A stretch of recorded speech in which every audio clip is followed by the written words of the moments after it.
Welcome back to Nasdaq Trade Talks. I'm Jill Malandrino, Global Markets Reporter at Nasdaq. We're coming to you live from Inside ETFs in Hollywood, Florida. And joining me for this segment, we have Sonal Desai. She's the Chief Investment Officer and Portfolio Manager with Franklin Templeton Fixed Income. We're going to take a look at active processes for fixed income management. It's great to have you with us on set. Thank you so much. And looking just at the first few weeks of January, volatility has certainly come back into the market, and expectations need to be recalibrated and thinking about where you're going to put your money next. Yeah, for sure. I do think that we're looking at election year, even without everything that's happening right now coming out of China, even without that, I think markets were priced for perfection.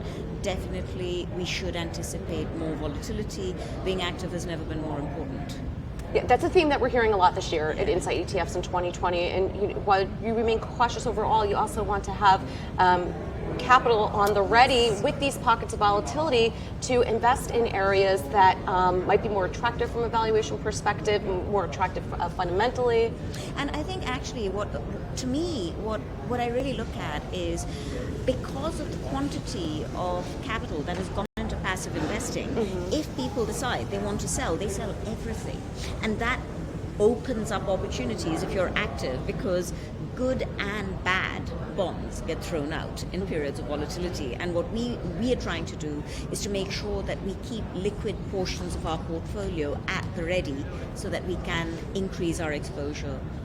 And it's interesting what you say here too, because the Fed has been extremely loose, very dovish this year. It's contributed to these asset valuations that appear to be stretched. So it's almost like you're willing to take on these stretched valuations. But what about the future of it all? And active management, you have to be at the ready, because passive investing will not necessarily correct for when these things do. I think that, you bring up such an excellent point. I am worried, because if I look at what we've been seeing, certainly in equity markets, since the last, not QE, but we all know it's QE, which started in October of last year, essentially the Fed unwound over half of the removal of QE, which it did over the previous few years. Right. Out of the 700 billion which they contracted their balance sheet, well, it's been re-increased, so to speak, to around 400 billion. So to me, this means that we're looking as fixed income investors once again at a situation where indices are at historically high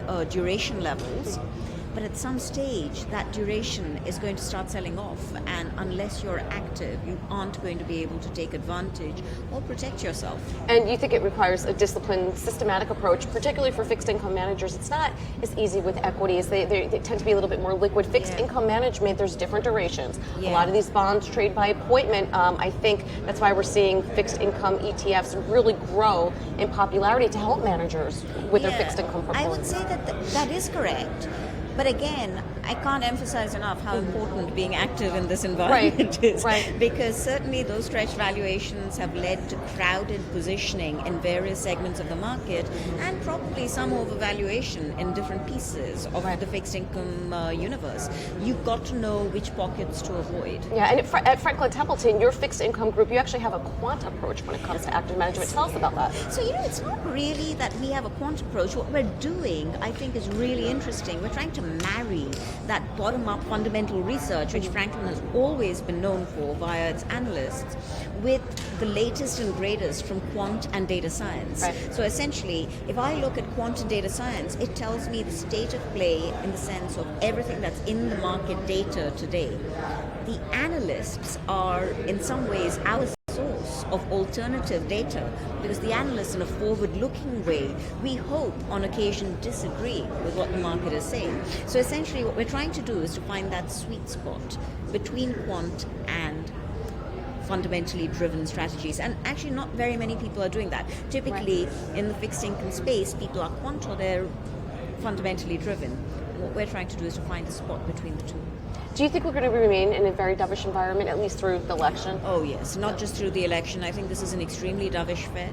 I think it's a little bit risky because we're looking at very easy fiscal policy, pretty darned easy monetary policy. The two together, I think, will create greater distortions. So when at some stage markets correct, there isn't very much holding them up. Right. Except for easy policies. So this year, I do not expect the Fed to do anything else.